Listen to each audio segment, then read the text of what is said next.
Hello and welcome to Grand Prix Brussels. We are all the way into round 14 now, and we see Guillaume Wafo-Tapa currently at 10 wins, 1 loss, 2 draws for him with Esper Control. He's up against Alexander Mertens on red-black Chainwhirler. Guillaume on the draw with Esper Control. While he's happy drawing cards in general, early doors in the game, he may find himself a little bit behind here, having to face down a red-black Chainwhirler deck on the play. Kicking things off with a tap land, while Mertens, he has a Bomat Courier, but it's a little late to the party, coming along on turn 2. And Guillaume only has 2 lands in hand and no source of black. Yeah, two lands in total, sorry. 1 play, 1 in hand. Yeah, really does need to find a black source at some point and cycles a Hieroglyphic Illumination, because if he finds a black source here, which he does in a swamp, it gives him the option of firing off a Fatal Push good and early on this Bomat Courier before the temptation to trade it in for cards really kicks in. An attack now, meaning 2 cards under the Courier, and there will be a Fatal Push there. In days of yore, we would expect to see Wafo-Tapa with as many foils as possible. It looks like he's issuing them for cards in foreign languages these days, as Pia comes down for Alexander Mertens. There is Pia coming along with the creature, so meaning that 1-for-1 removal not going to be quite so exciting against the legendary creature. But with mana up, Guillaume Wafo-Tapa may well be able to stop the next spell coming from Mertens, so he can't advance his board further than he already has.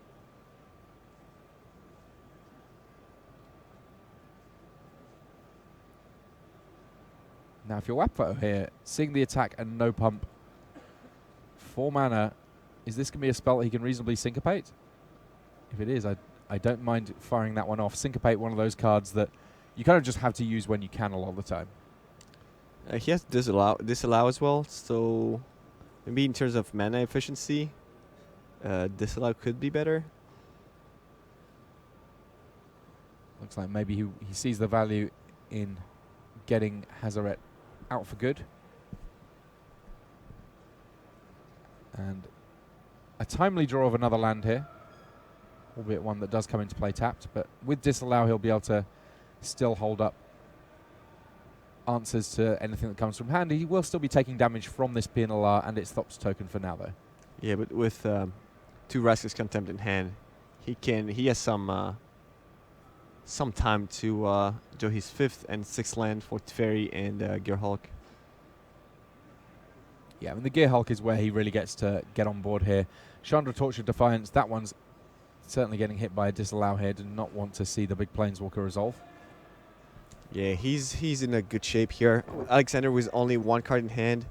Guillaume with 2 Rascal's Contempt. A healthy 13 life. He has time to, as I said, to find the lands to deploy his later threats.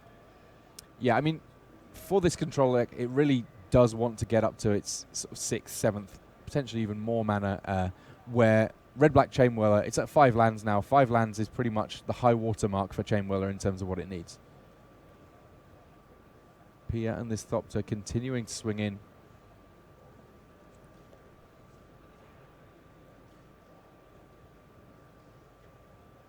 This might be the first turn that there's actually going to be something that can resolve for quite a while here for Mertens. He throws down a Scrap Heap Scrounger, and it looks like it is going to hang around for longer than most of the other cards that Alexander's been going for in the last few turns. So the last card is probably a removal, a Braid or a Disintegration, so the Rascal's Contempt is probably going to aim at Pia, yeah.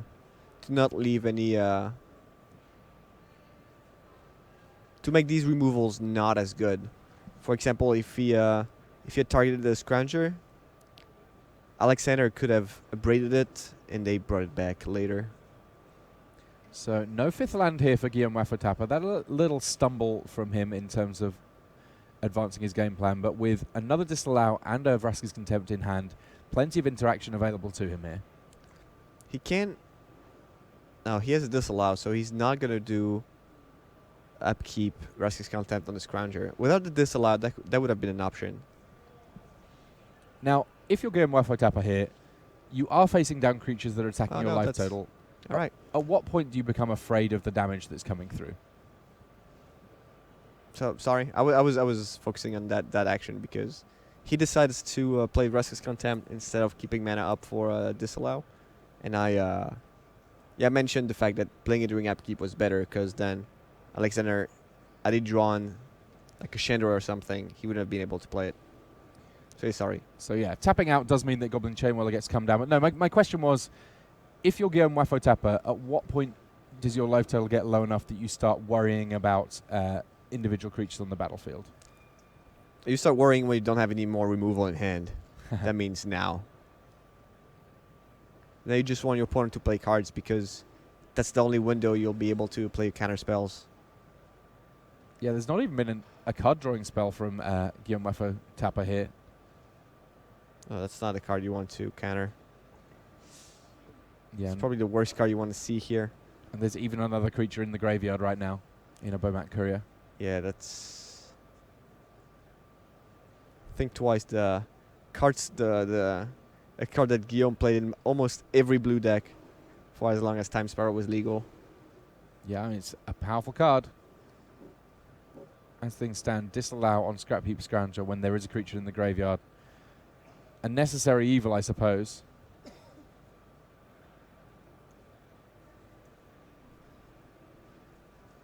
The Scrounger just a fixture in beatdown decks pretty much the whole time it's been in Standard. Alexander recognizes that Guillaume might not have any removal and that the window to bring the Scrounger back is during his turn while Guillaume is tapped out. So he cannot disallow the effect. That's really, really well played here. Okay, so here's the 5th land. It doesn't really open up too many more lines for Guillaume right now, though. Well, playing Teferi is a pretty big deal because there's only 7 damage on the board on Alexander's side. And if Guillaume can play Teferi, find the 6th land, and play Restless Contempt, he's going to go up in life. So I don't think he's going to minus. He's going to draw here and hope to survive next turn and draw land so he can gain life from the Restless Contempt. And if Alexander does not have lethal, he might also attack Teferi, so that's at least 5 life that's been spared. So right now, cards that are relevant draws for this exact turn for Alexander. If you could find a Goblin Chainwhirler for an extra point, No, Teferi was great here. That would be enough. Yeah, he didn't draw it, so he has to go for the...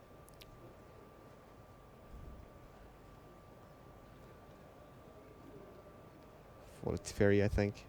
Oh no, he went for Guillaume's life total. Heart of Kirin. Okay, so he's got a couple of flyers here, so the 1 point of damage doesn't feel like it should be too difficult to achieve. So Guillaume needs a land now.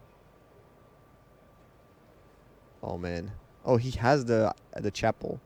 Isolated chapel. So not going for Teferi here means that Guillaume can use his -3 ability to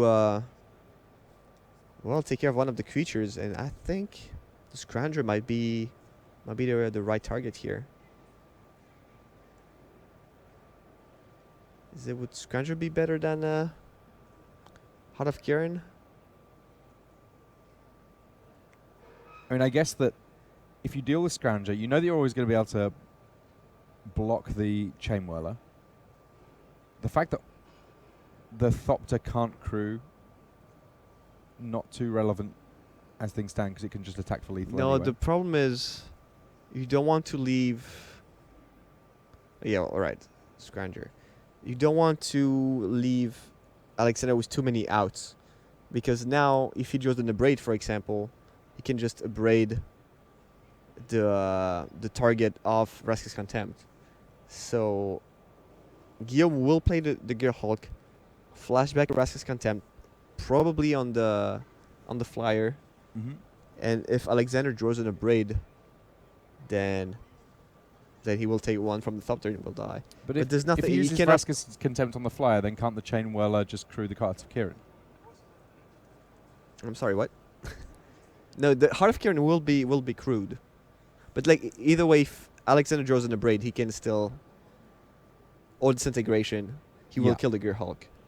So Guillaume cannot play around any removal that Alexander would draw this turn.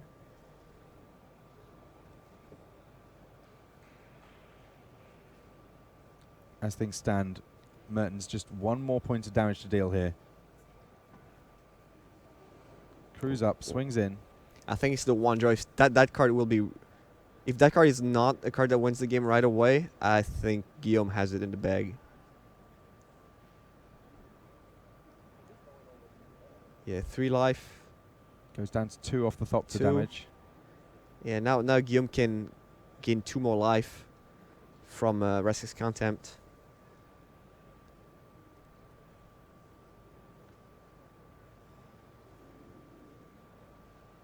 Yep, another Torrential Gearhulk here.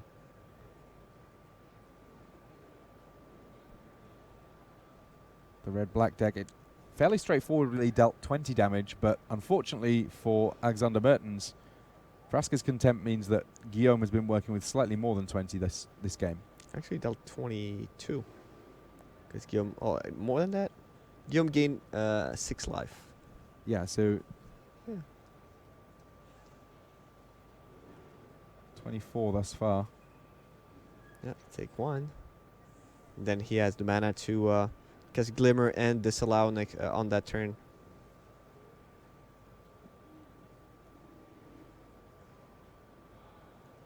And Guillaume Wafo-Tapa, if ever there's a player to manage to not look phased in this sort of a situation on 1 life for multiple turns against a red deck, it is Wafo. Glimmer of Genius to scry 2, then draw 2.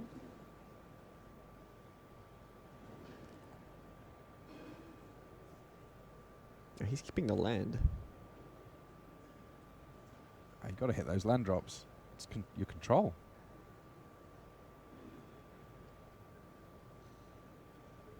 Each and every turn of his life, Guillaume Wafo-Tapa looking to hit his land drops. Well, he knows next turn is not going to be too bad because it's a Scrappy Scrounger that does virtually nothing. Yeah, conveniently the trump card in Torrential Gearhulk to be able to block that one pretty easily.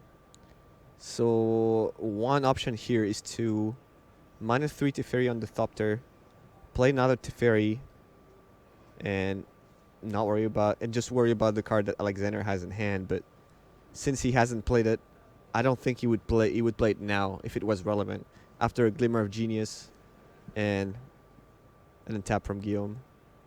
So that Teferi drawing yet another Torrential Gearhulk. At some point he might run out of gas in the graveyard here, but maybe not just yet. So I guess he's going to play the Gearhulk on his own turn to kill the Thopter. Yeah, an attack in here from a Gearhulk. Alexander knows that this is not going to be a good sign for him.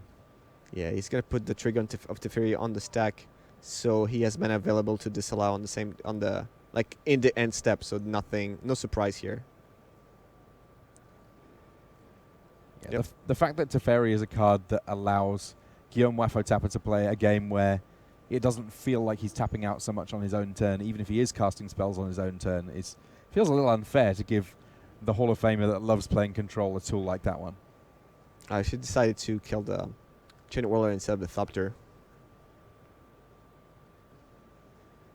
Yeah, the Thopter has plinked through for a lot of damage, but unfortunately the rate at which Guillaume is gaining life is pretty high here.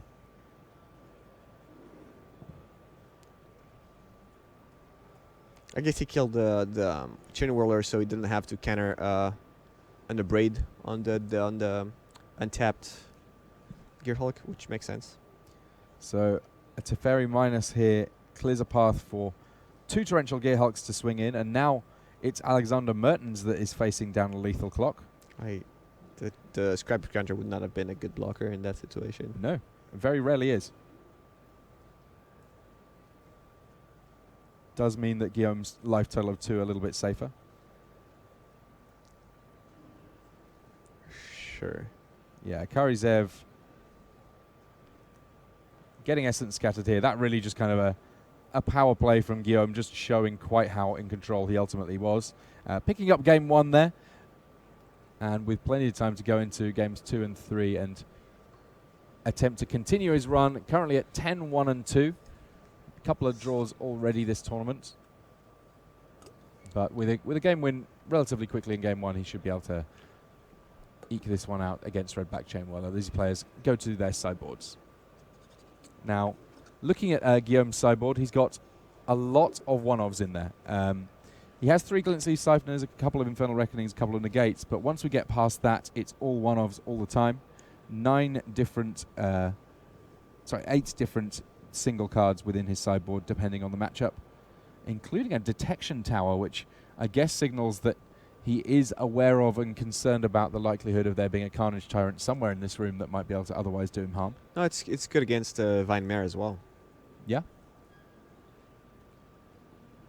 Yeah, he lost the 3rd place at Nationals to Emil Tenenbaum. Mm-hmm. So Emil was playing Stumpy with blue. Interesting. And on the back of Vine Mares. So yeah, Vine Mares attacking for... 5 a turn, hexproof. Not too much that the control players can do about that. And another player who's been around the block for a few times, he's French pro that has come back, and we'll get a chance to see him at the World Magic Cup. No, he lost in the lost in the semis, and they were playing for 3rd place. I see. Okay. Lovely stuff. Well, let's see how things are going in the tournament in general. Let's have a look at our standings as they currently fall out. Thomas Michin still leading the pack with his Turbo Fog list on 37 points. Anna Huschenbeth right behind him. And it's been a good day for the Greeks. Panagiotis Papadopoulos currently at the top of the pack in terms of Greek players. Your teammate Jeremy Dezani in 9th place at present, and we may get a chance to see some of him in a feature match area before the end of this round. Makis Matsoukas had to play a countryman, hence the fact that he's at 33 rather than a little higher, having a fantastic weekend. Javier Dominguez, another teammate of yours, Raf. It seems like it's been a good day, or a good weekend indeed, for Team Connected Company here in Belgium. Well, we'll see in about an hour and a half. Yeah, fair point. And then in 4 hours. And then as we move on to the next page here, we can see Guillaume just at the bottom of that first page. Another Guillaume there in 27th, in Guillaume Pebe. Loic Lebrion also on 30 points there. Some of these players, at this point, it's about running up the score and trying to get as many pro points as they can. A couple of rounds to go. 30 points, I think that they may still be able to make it, but it's getting into that close territory where they start having to think about tiebreakers. No, I think the top 20 players have a shot at top 8. I don't think after 20th place with these points, I don't think it's really an option here. Meaning that Guillaume Wafotapa in 20th at the moment is the sort of the bottom of the pack of people that might be able to make it. I think so, yeah. Those players just finishing their sideboarding at present. You can see them drawing their opening hands here. Hopefully we'll get to see each of these guys starting on a 7 so we can get a good game in. And think how different it could have been for Wafo if he had not found that black source right on time when he did in game 1. It was very close for him even with it, on life totals at least. Like, it looked close, but he had the answers to everything. It was because, of course, he finished on 1, just 1 extra spell. But Alexander's hand draw was not bad either, so... Bomat Courier on turn 1 for Alexander, potentially signaling a quick draw from him. He does have a follow-up on turn 2 as well, making most of the fact that there's just a tap land from Guillaume Wafotapa. 3 Bomat Couriers in play, attacking by the end of turn 2. This is a great draw. This is what you want to have in this match. You want to just play your lands and just look at your opponent. Yeah, I mean, suffer. Wafotapa, he does have a fatal push to be able to take down one of these Bomat Couriers, but Wafotapa's list, it's not got lots of 2-for-1s in the early stage of the game, which means that these Bomat Couriers will be getting in a fair few hits here. And with 3 power attacking through each and every turn, threatening to draw cards at some point potentially, it's not as if Guillaume can afford to just sit back on counter magic for each and every turn from here on out. Is it Kaladesh Santa? Essentially, yes. Yeah, I didn't see how powerful the packages were. Oh, yeah. It might just be Santa. It's my Christmas in Kaladesh. How is the person in the background there not just excited to see Santa driving on by with all those gifts? Yeah. Maybe it's a small Santa. It's a very small Santa. driving the courier. Each of those little gifts is actually the size of a little chocolate bar or something. Yeah. You know, I wouldn't mind if someone drove up and gave me a chocolate bar and then drove off. That'd be okay. Scrap Heap Scrounger now coming down for Alexander Mertens as he continues to widen his board. Guillaume, having had tap lands these early stages of the game, hasn't been able to get too much going just yet. I think Alexander just wants to play lands from now on. He just wants to play one land and cheap card every turn for as long as the couriers get supply. Well, another fatal push. All right, the second fatal push, we're starting to get something going here.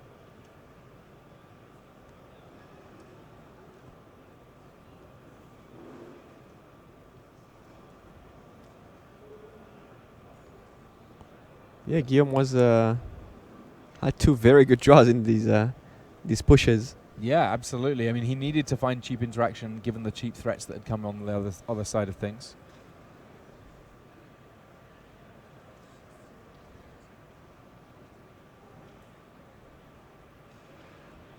And here's a Doomfall coming from Alexander Mertens. These red-black decks do have a reasonable amount of hand disruption after sideboarding.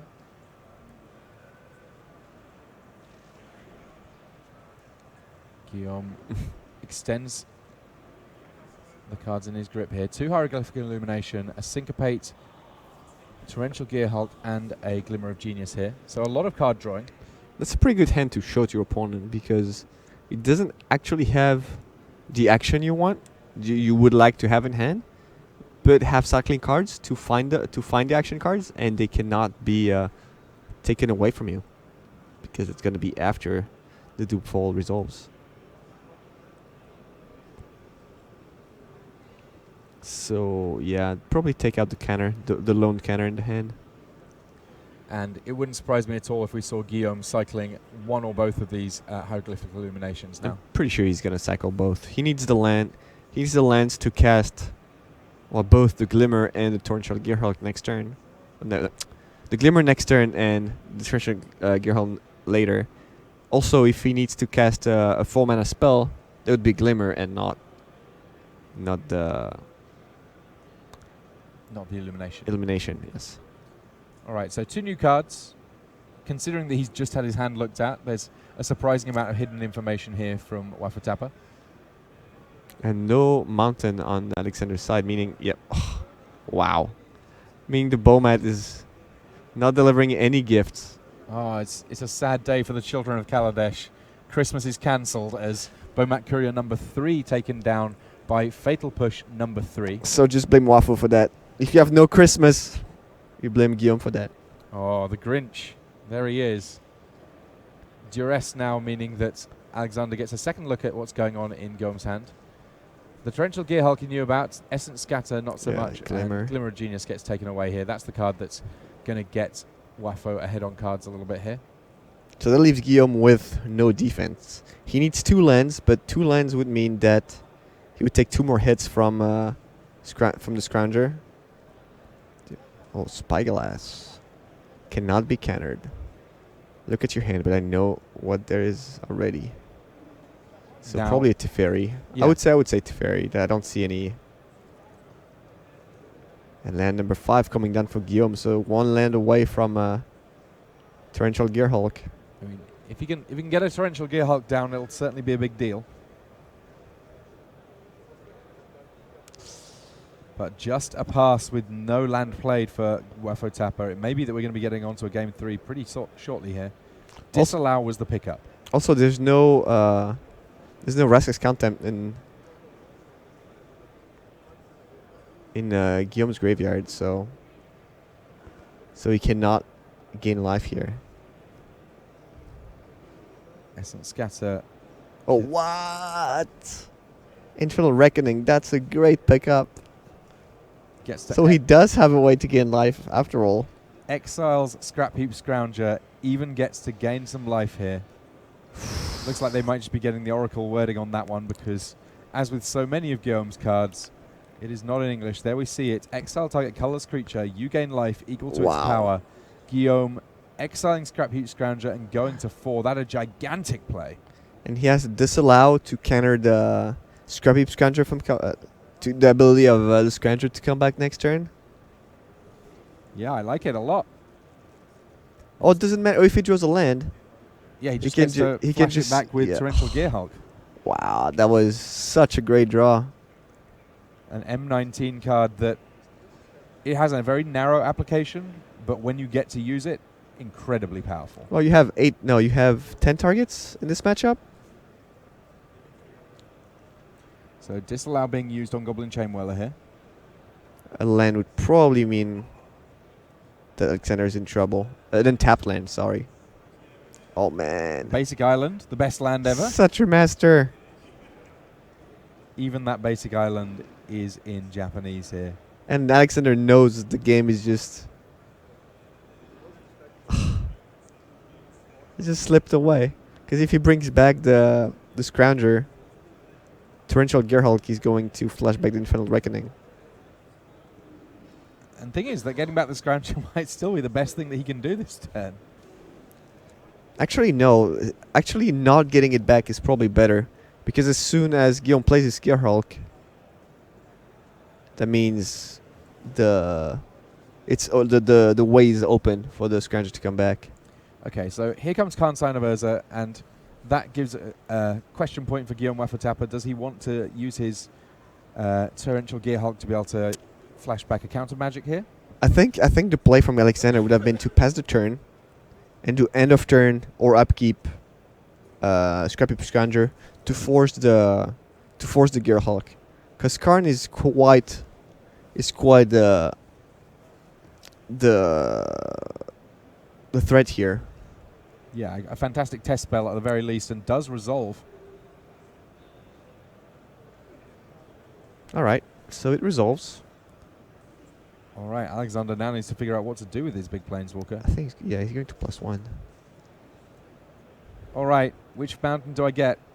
Doesn't matter too much there. Not The exiled. other one exiled with a silver counter on it.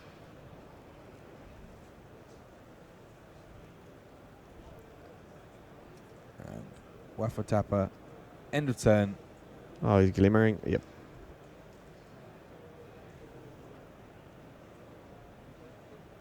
These disallow on top whilst sending a basic land back to the bottom. Finds his 4th Fatal Push. Of course. What else could ever happen? Yeah, I like the Gearhulk on the Glimmer to find answers to whatever's coming next. Another disallow. Now he's taking a leap in this game. Yeah, I mean, as we saw in the last game, the moment where the control deck on low life starts attacking, not a great sign for the Chainwhirler list. Alexander at this point, he has to keep trying to commit threats to the battlefield, but the best moments for that may already have passed. Disallow here on Hazaret the Fervent. And all that Khan can do is tick up here. So it will mean an extra card.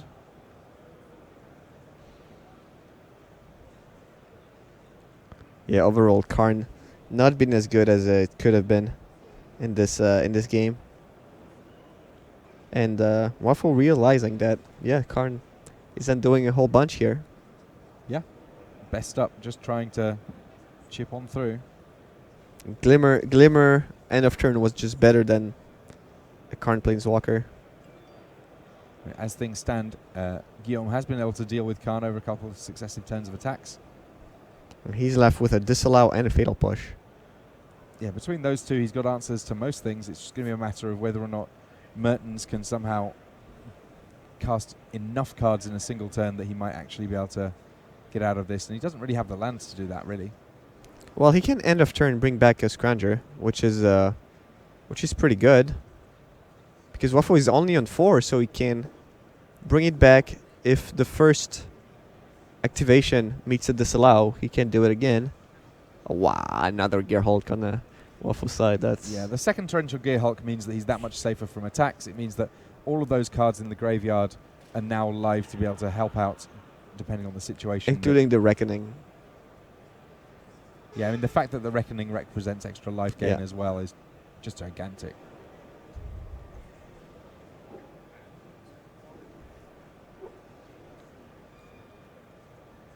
Another cycle here from Alexander Mertens. Don't you love it when your opponent just taps 2 mana, cycles end of turn?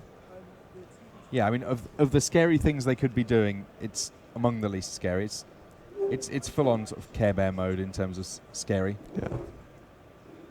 So back comes Scrap Heap Scrounger, but we know that that's something that Guillaume Wafo-Tapa does have a reasonable answer for. No, there's a card that could do some damage here. I don't know if Alexander is running it, but there's one card that would just win the game. It's a reprint in M19. Costs 1 red, an X. Banefire. Banefire. I don't know if Alexander is running it, but that's probably his only out. And this is game 2, so if he has it in his sideboard, it seems reasonable to think that it might have come back in. So Torrential Gearhulk in order to stop Unlicensed Disintegration here, having with Fatal Push on the stack.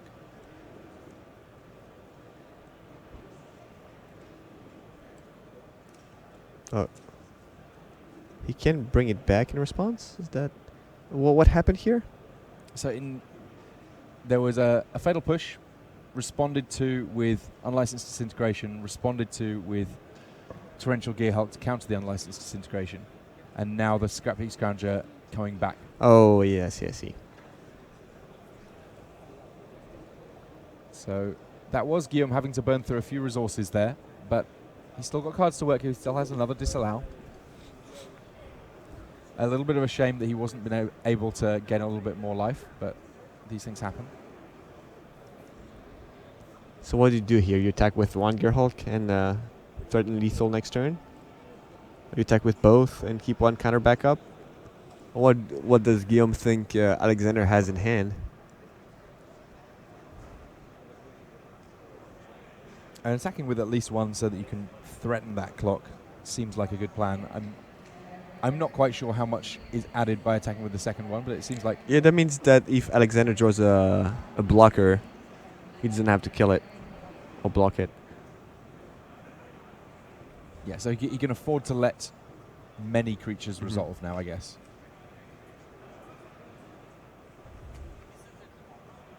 The life total suddenly 4 for Guillaume Wafo-Tapa, 5 for Alexander Mertens.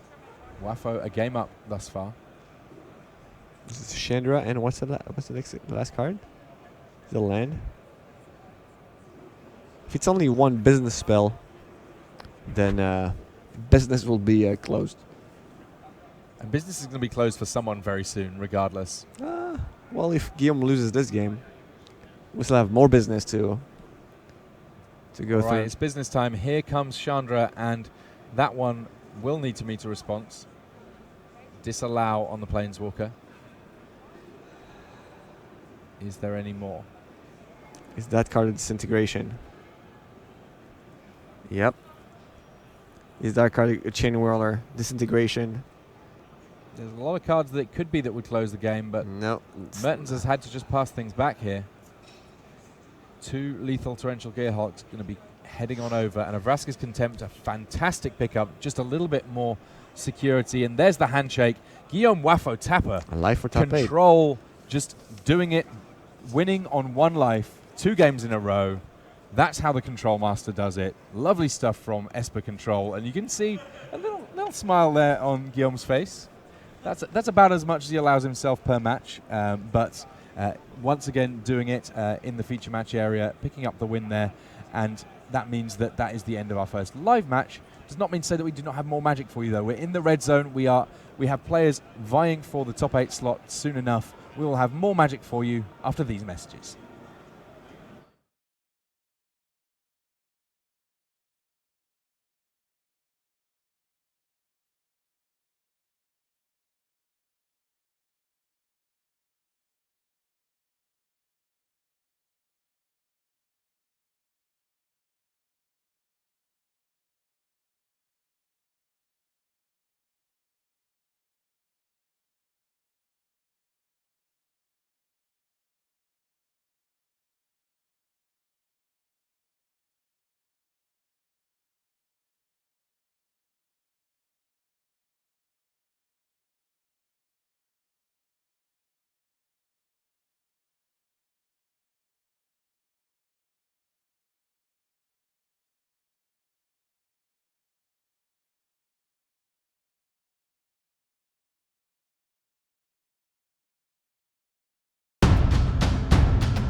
Hello and welcome back to coverage of Grand Prix Brussels. I'm Tim Willoughby, this is Raf Levy, and while we've finished our live match, we have a little bit more magic from our feature match area for you. This is Thomas Hendricks on the left of our screen on Esper Control. He's up against Tobias Mora on, we've referred to it as mostly red aggro. It's almost mono red. There's a couple of black cards in there, but it's not quite your full red-black, which is saying something because it's not as if red-black is that evenly balanced on colours anyway. But Tobias Mora list maybe just a little bit more aggressive than you'd see from regular red-black, and we're seeing an early Bomat Courier doing some work for him here against Thomas Hendricks. Spike Control seems to be the story of the tournament. I mean, a lot of players showed up with it. It wasn't that popular before, and now a lot of very good players decided to take it and are doing really well. Yeah, it's interesting. I don't know how much of that is a metagame adjustment to the things that have been going on in terms of other decks being chosen, and how much of it is just simply that when it comes to building a really tight control list, you need to get a good sense of what everyone else is doing first to be able to have the right answers. That's right. Syncopate there, dealing with Goblin Chainwhirler before it can come down and do too much damage. At the moment, Thomas Hendricks doing a good impression of a blue-black control deck. I like how aggressive he uses the board for his graveyard. Syncopate in the red zone. I don't have creatures to attack. Doesn't matter. All right, so a fatal push, meaning that this Bomat Courier getting traded in. 2 lands were in hand for Tobias Mora, so it doesn't really matter what the 3 cards under it were going to be. They're almost certainly going to be an improvement. I think I see a Scrap Heap Scrounger in there amongst other things, so a worthwhile adjustment. There is the 3-2 coming on down. That one of the reasons that this is not fully mono red, worth it having the black mana for the activation cost on Scrap Heap Scrounger, though cast down means that it's going to have to get reanimated if it's ever going to get it into play and get into the red zone. Here we have the white mana. Another Scrap Heap Scrounger coming from Tobias Mora and another Bomat Courier. So with the triggered ability on the stack from Bomat Courier, here's a Glimmer of Genius from Thomas Hendricks. A fatal push at the right moment might be kind of handy here, and it looks like that was something that he did leave on top. So seeing that his opponent's hellbent, making the most of getting rid of that Bomat Courier before it has the potential to turn into more cards for Mara. If Forsake the Worldly is going to exile the Scrounger. Yeah, this And the Gearhulk too. going in a nice direction here for Thomas Hendricks. We've already seen Esper Control doing good work in the feature match area for Guillaume Wafo-Tapa. Perhaps we'll see similar for the member of Team Revelation. Well, gladly he had the Gearhulk to block Hazoret. Yeah, I mean, if you're looking for a great top deck, Hazoret the Fervent certainly qualifies. No cards in hand, so the god will be able to attack and block quite easily. What's the plan here?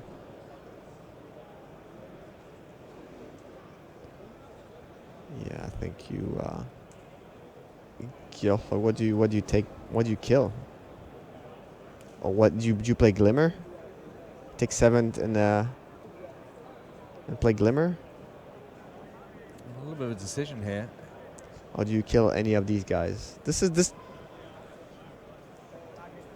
I know what Wafo would have done.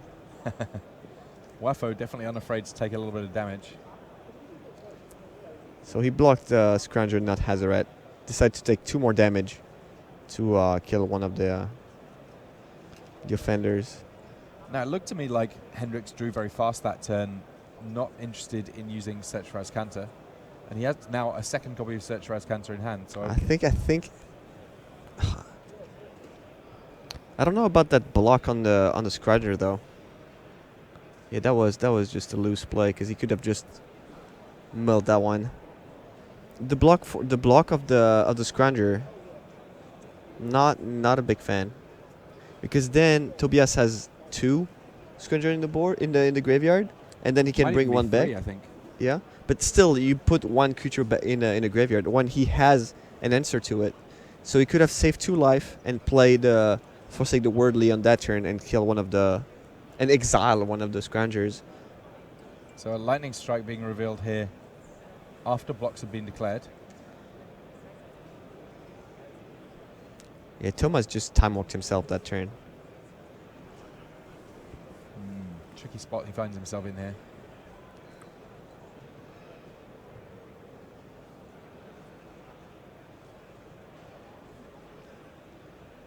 So what does he do? Does he kill the...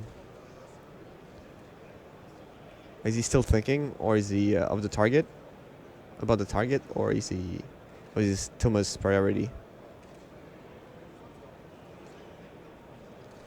I believe it is Thomas' priority Yeah, here. so he's going to cycle. If the next card is a negate, that's going to be brutal. That was all with before combat damage, so the prowess trigger also kicking in. It's a Gearhulk. All right, well, that Gearhulk has a few things to work with in the graveyard right now. Nothing to gain life, though.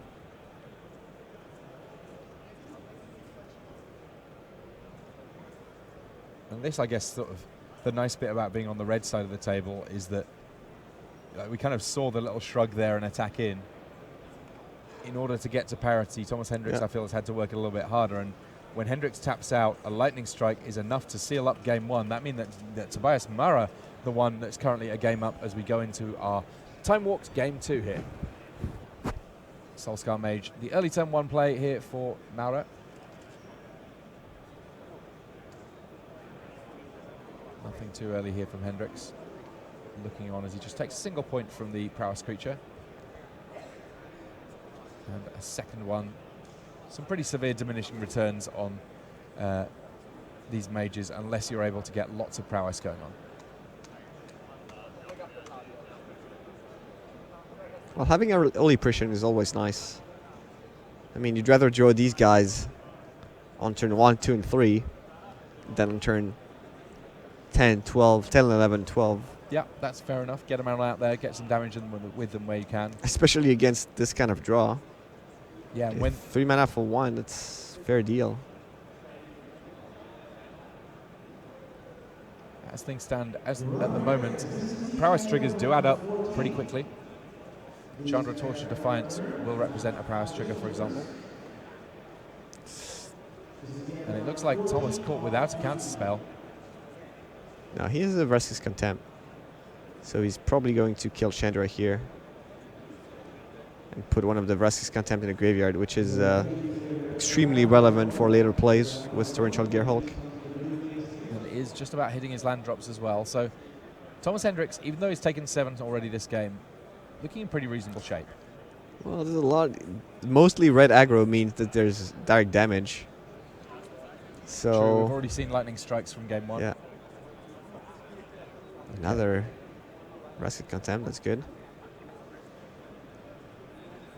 Teferi also. Do you want to keep the in the Teferi top here? 2. That would be greedy, because then you would need to draw a land too. If you draw a land, then you can cast Restless Contempt and cast down to deal with most creatures on the board. And then you have Teferi for the rest. Well, Teferi being played here, +1. He's going to get to untap a couple of lands, and he's got a few different options in terms of how to deal with what's on the battlefield. A Fatal Push looking pretty attractive here, for example. Tobias, plenty of mana to work with.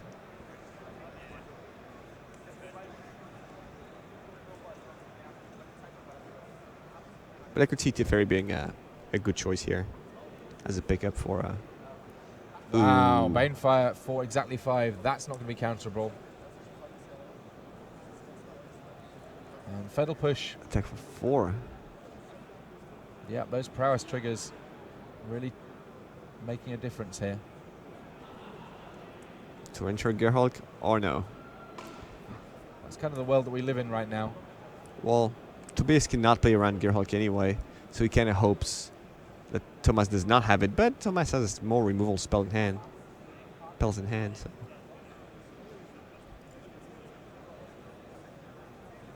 Horse declares no blocks. So this lightning strike representing 5 damage, thanks to all the prowess triggers. Yeah, it's never gonna deal 5 this game.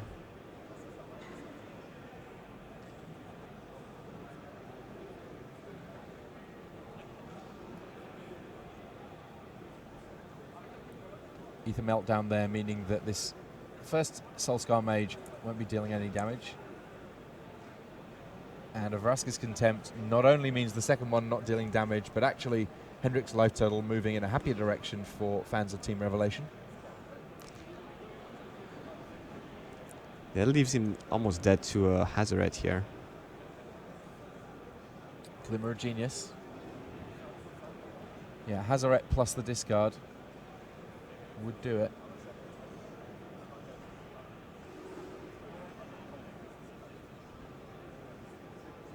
So many cards being drawn Here by we go. Hendrix, including That's another Torrential that's the Gearhulk. safety net. Oh, that looked very much like a Banefire, but it's not. And now Thomas gonna go. Delivering away, I believe he does have a Torrential Gearhulk. Yeah, I think he's gonna cast down here. He doesn't want to. He has 2 Restless Contempt in the graveyard though.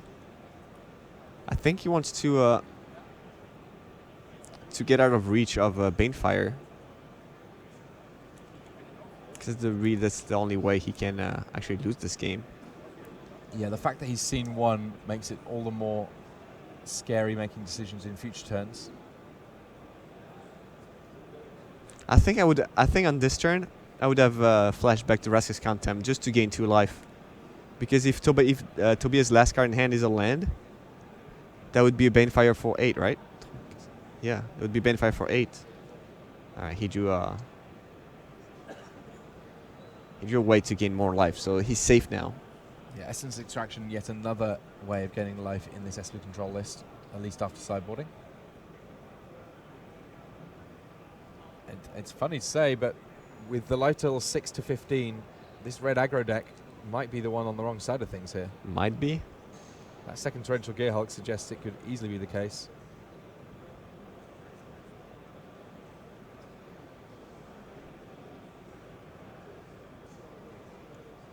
And still more Torrential Gearhulks, also Hieroglyphic Illumination, meaning that there's Teferi to worry about also. There's the 4th Gearhulk as well. yeah, this is we talked about when to concede. Yeah, now's the time to concede. Oh yeah, he's still hoping to have a lethal Banefire, so I see his point. But at this point, you can just ask your opponent, like, do you have anything for Banefire? And that's good enough. I mean, the answer to that could very reasonably be no. Yeah, but then you can ask. Sure. And yeah. Thomas can just say, yeah, I have a million things against your Banefire, which is the case. He's not, at this point, he's not losing this game in any way. Double Banefire might not even do it. So, All right, so we're going to be going on to our game 3 here between Thomas Hendricks and Tobias Maurer. 1 apiece. And this time it is Maurer on the play and kicking things off with Bomat Courier. It's Christmas time once more. Let's see how Thomas Hendricks feels about that particular national holiday. well, Christmas has been it's been cancelled by Guillermo Futapa, so sorry about that. I don't know about this year in this specific match, but Hendricks so far seems okay with a few presents. Let's see how long that lasts.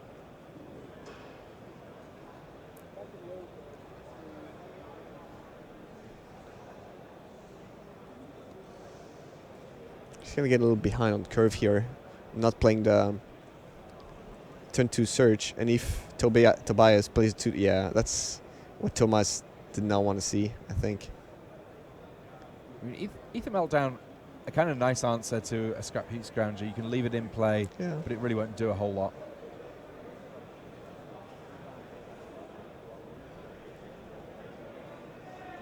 And now that 3rd land coming along.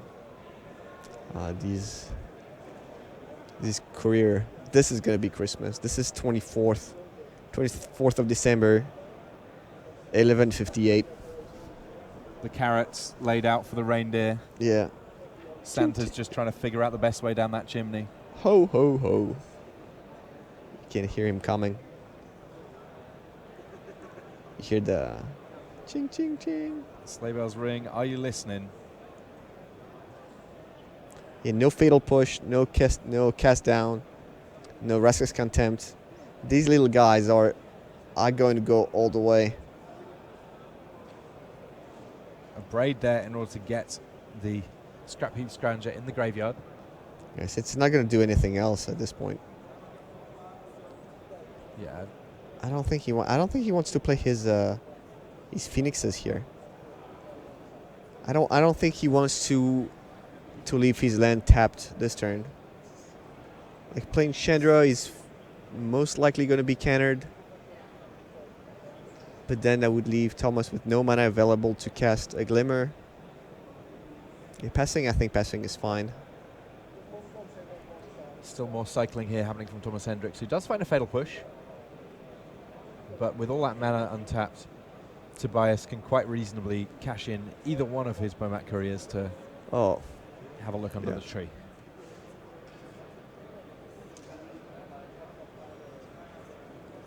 He's probably going to cast down during draw step.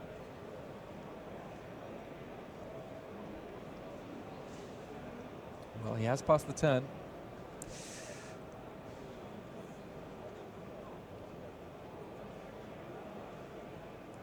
Alright, drawing 9. That's the plan. So he's activated one Bomat Courier. In response, activated the other. Alright, but then he can still activate his Scrounger end of turn. When there's a Banefire too. Oh, this could end out That's very nicely.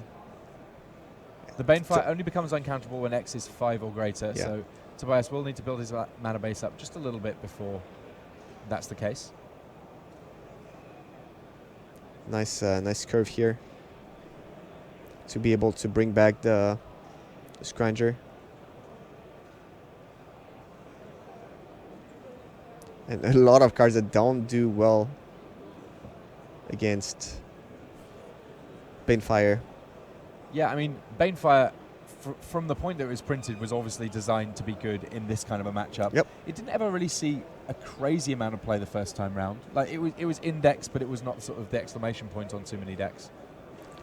So as of now, Thomas is dead. He needs to draw something good. Oh, just do that. That leaves him another turn to find a way to gain life. Next turn, bring back the Scrounger.